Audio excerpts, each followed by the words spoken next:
सोलन के सोलनी विश्वविद्यालय का 7वां दीक्षांत समारोह में शामिल हुए सीएम सुक्खू। निजी शिक्षण संस्थानों को सीएम ने की जमकर तारीफ।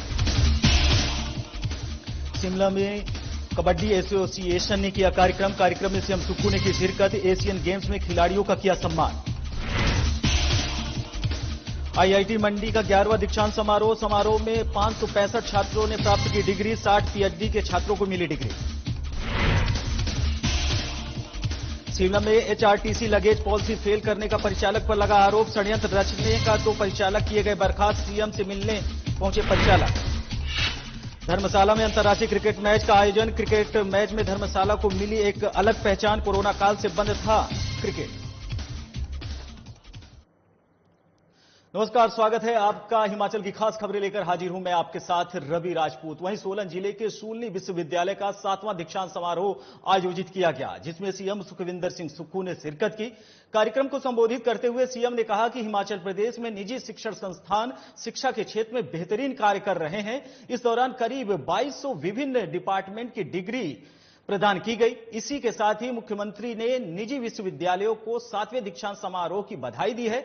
इस दौरान उन्होंने जिला परिषद कॉडर कर्मचारियों की इस आपदा के समय दुर्भाग्यपूर्ण बताते हुए कहा कि प्रदेश सरकार के पंचायती राज मंत्री उनकी समस्याओं पर गौर कर रहे हैं और उनकी समस्याओं का निपटारा भी करेंगे।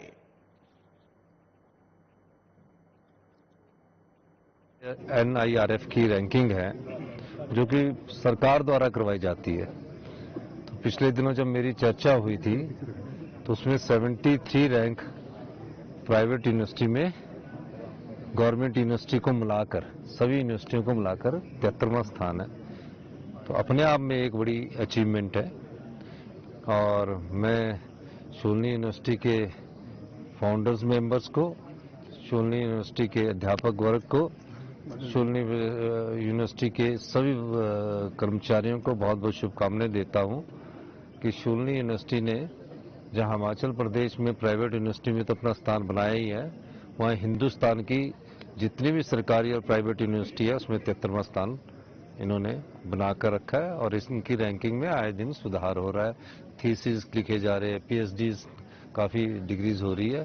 तो निश्चित रूप से एक बहुत बड़ी।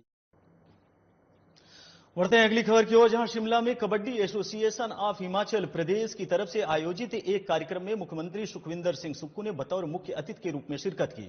इस कार्यक्रम में मुख्यमंत्री ने एशियाई खेलों में देश के साथ प्रदेश का नाम चमकाने वाले खिलाड़ियों को सम्मानित किया। वहीं मुख्यमंत्री सुखविंदर सिंह सुक्खू ने कहा कि सरकार प्रदेश की खेल नीति में बदलाव के बारे में विचार कर रही है। खिलाड़ियों की जो भावनाएं हैं उन्हें सरकार ध्यान में रखकर जल्द पूरा करेगी।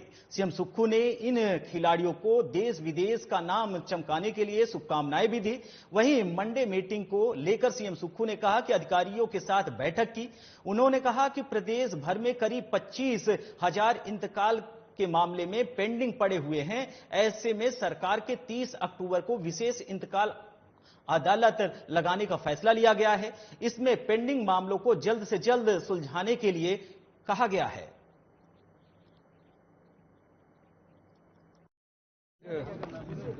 कबड्डी एसोसिएशन के द्वारा ये सम्मान समारोह उन बेटियों के लिए रखा गया था जो बेटियां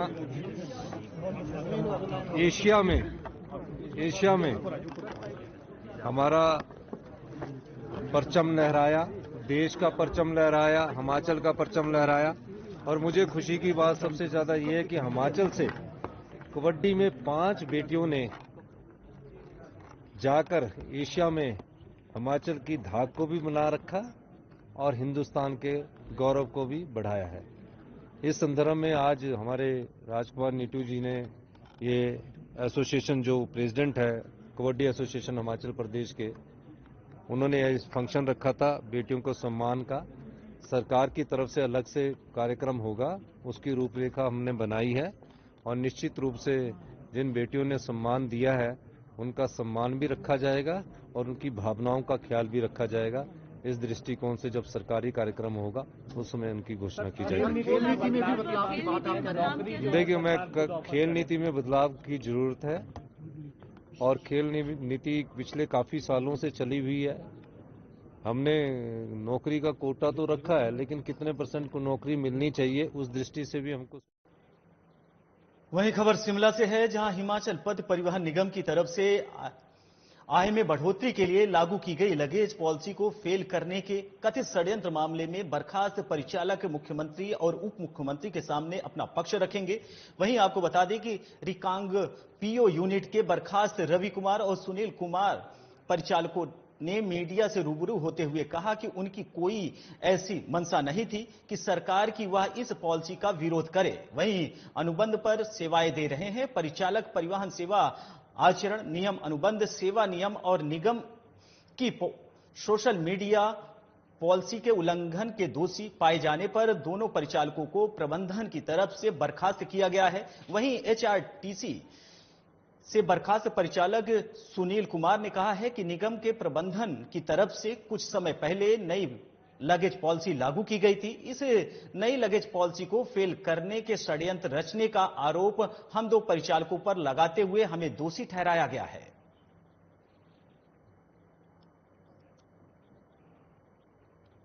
पिछले कुछ दिनों से मीडिया में एचआरटीसी की नई लगेज पॉलिसी जो कि आई है वह लागू हुई। उस दौरान निगम की छवि पर भी काफी सवाल उठे और ऐसे कई मामले सामने आए जिससे निगम की आलोचना पूरे प्रदेश भर में हुई।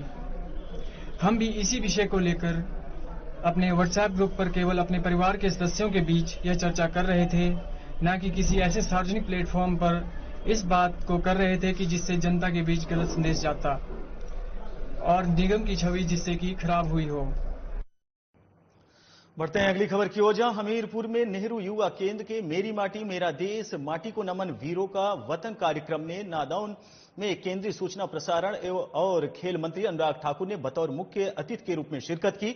इस अवसर पर अमृत कलश यात्रा का आयोजन भी किया गया, जिसमें काफी संख्या में लोगों और युवाओं ने हाथों में अमृत कलश लेकर यात्रा में भाग लिया। केंद्रीय मंत्री अनुराग ठाकुर ने भी नादौन पहुंचने पर अमृत कलश यात्रा में भाग लिया। वहीं केंद्रीय मंत्री अनुराग ठाकुर का पहुंचने पर बीजेपी जिला अध्यक्ष देशराज शर्मा, जिला सचिव विनोद ठाकुर, महामंत्री अजय रिंटू ने स्वागत किया।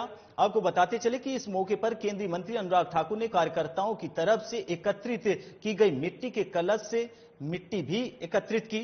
वहीं इस अवसर पर केंद्रीय मंत्री अनुराग ठाकुर ने कहा कि मेरी माटी मेरा देश एक तहत देश के हर घर से मिट्टी लेकर एकत्रित किया जा रहा है। उन्होंने कहा कि देश की राजधानी में अमृत सरोवर में मिट्टी को ले जाया जाएगा। साथ ही उन्होंने कहा कि अमृत वाटिका बनाने के लिए काम किया जाएगा और आजादी का अमृत मेमोरियल भी बनाया जाएगा, जिससे देश के युवाओं को प्रेरणा मिल सके।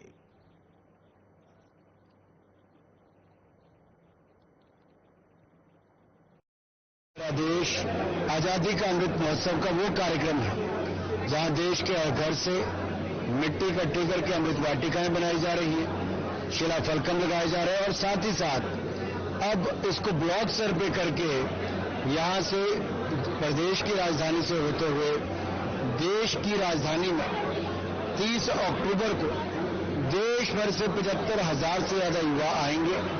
7500 से ज्यादा ब्लॉकों से एवं शहरी क्षेत्रों के वार्ड से अमृत कलश यात्रा जो निकली है उनकी मिट्टी को एकत्र करके देश के प्रधानमंत्री। बढ़ते हैं अगली खबर की ओर, जहां नाहन विधानसभा क्षेत्र के तहत 2.56 करोड़ की लागत से बनने वाली जुडड्डा कोटड़ी गड्ढा सड़क का विधायक नाहन अजय सोलंकी ने विधिवत भूमि पूजन किया और शहर से सटे इन इलाकों में लंबे समय से सड़क की समस्या उठ रही थी। इसी समस्या को लेकर विधायक अजय सोलंकी ने इस सड़क मार्ग का भूमि पूजन किया। इस सड़क के निर्माण से नाहन के साथ लगते कई गांवों को लाभ मिलेगा। इस अवसर पर विधायक सोलंकी ने कहा कि सड़क पूर्व मुख्यमंत्री वीरभद्र सिंह की तरफ से पहले ही स्वीकृत करवा दी गई थी, लेकिन पिछले 5 साल से ये कार्य आरंभ नहीं हो सका था। उन्होंने कहा कि हमारी सरकार बनते ही हमने इस सड़क को बनाने का निर्णय लिया और मार्च 2023 में इसकी प्रशासनिक स्वीकृति प्राप्त हुई है। उन्होंने कहा आगे कि सड़क का निर्माण कार्य प्रारंभ किया जा रहा है। उन्होंने लोक निर्माण विभाग को निर्देश दिए कि सड़क को शीघ्र अतिशीघ्र पूरा करें रहे।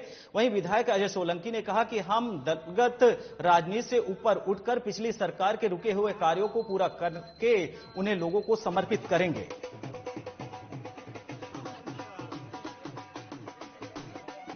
गांव में जो ये सड़क का निर्माण कार्य शुरू हो रहा है, इसका आज शुभारंभ यहाँ किया है और हम ईश्वर से कामना करते हैं कि जल्दी से जल्दी ये निर्विघ्न जो है कार्य संपूर्ण हो।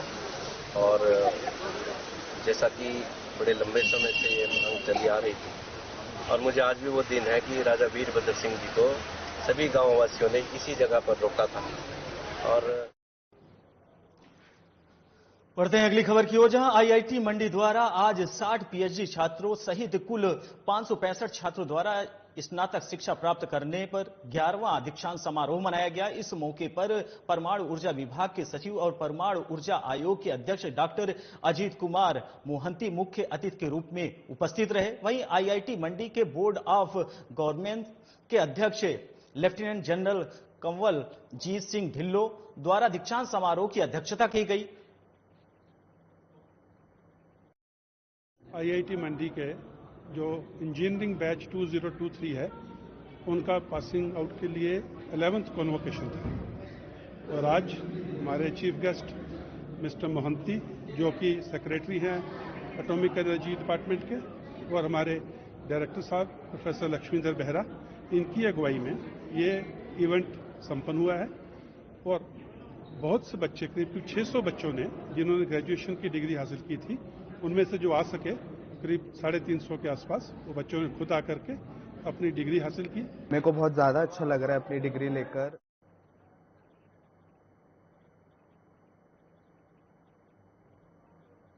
कॉलेज में रहने के बाद काफ़ी अप्स एंड डाउन्स के बाद तो मेरे को बहुत ज़्यादा अच्छा लग रहा है। पहले कोविड पैंडेमिक के टाइम बहुत दिक्कत होती। बढ़ते हैं अगली खबर की ओर, जहां धर्मशाला क्रिकेट स्टेडियम में आयोजित किए जा रहे अंतर्राष्ट्रीय क्रिकेट मैच के आयोजन से धर्मशाला को भी पूरे विश्व में एक अलग पहचान मिली है।